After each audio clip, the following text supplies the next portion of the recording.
أمام هذا السؤال الذي تفضلت به، وهو ما حدث من حراك السياسي الموجود الآن اللي صار في يعني المجتمع الكويتي، لا شك أن الكويت الآن هي جزء من المنطقة، نعم، منطقة الخليج، والخليج العربي هو جزء من الوطن العربي. صحيح.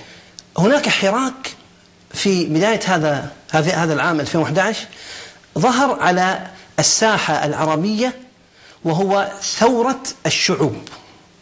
هذه الثورة لا شك أنها لها تداعيات، بدأت في تونس، انتقلت إلى مصر، غادت إلى ليبيا، ثم جاءت إلى اليمن، ثم إلى سوريا. نعم. وهكذا نرى التغير في الأنظمة.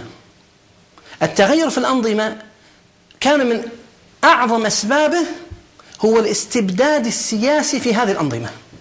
فئة قليلة من الناس تحكم فئام المجتمع، قد تحكم عقلاؤهم، علماؤهم، قادتهم، تسلطوا عن طريق وجودهم في هذه السلطة.